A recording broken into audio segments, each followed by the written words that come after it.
Bismillahirrahmanirrahim. Assalamualaikum warahmatullahi wabarakatuh. Di sini saya akan memperkenalkan diri terlebih dahulu.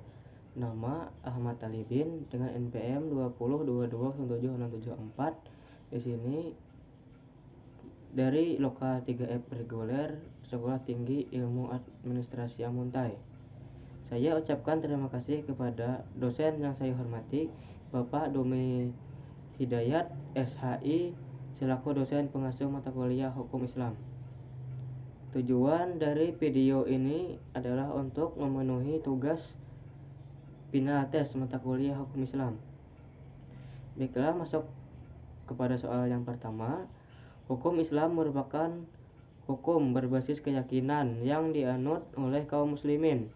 Dapatkah hukum tersebut menjadi hukum positif dan diadopsi negara untuk masyarakat yang majemuk? Berikan alasannya. Jawaban, menurut pendapat saya pribadi adalah bisa, karena hukum Islam merupakan hukum yang sudah pasti akan kebenarannya, adil dan lengkap tentang bagaimana cara memecahkan masalah karena berdasarkan Al-Quran dan Al-Hadis yang langsung dari Allah Subhanahu wa Ta'ala dan Rasulnya. Terdapat dalam Al-Quran surah An-Nahl ayat 90 salah satu firman Allah yang menjelaskan, yaitu sesungguhnya Allah menyuruh kamu berperilaku adil dan berbuat kebajikan, memberi kepada kaum kerabat, dan Allah melarang melakukan perbuatan keji, kemungkaran, dan permusuhan.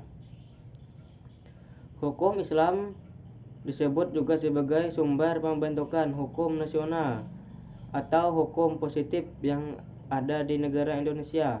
Selain itu, hukum Islam sudah diterapkan di negara Indonesia yang berdasarkan Pancasila yang terdapat di dalam sila pertama, yaitu ketuhanan yang Maha Esa.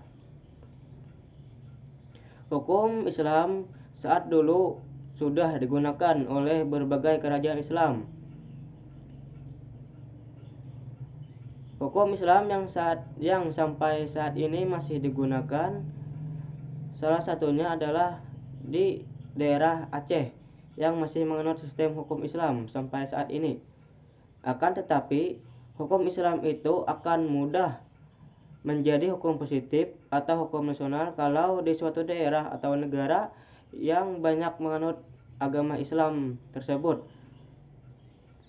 Sebaliknya, jika suatu negara tidak banyak yang beragama Islam, akan sulit mengubah hukum Islam menjadi hukum nasional. Baiklah, ke pertanyaan yang kedua. Bagaimana Islam dan kaum muslimin berperan dalam membangun kehidupan yang toleran dan harmonis? Jawab, karena kaum muslimin berpedoman kepada Al-Quran dan Al-Hadis yang mengarahkan atau menuntun atau juga membangun karakter umat Islam atau kaum muslimin kepada arah yang baik dan bermanfaat bagi sesama manusia, sehingga dapat menjalankan berbagai kehidupan yang aman, damai, tentram, dan sejahtera.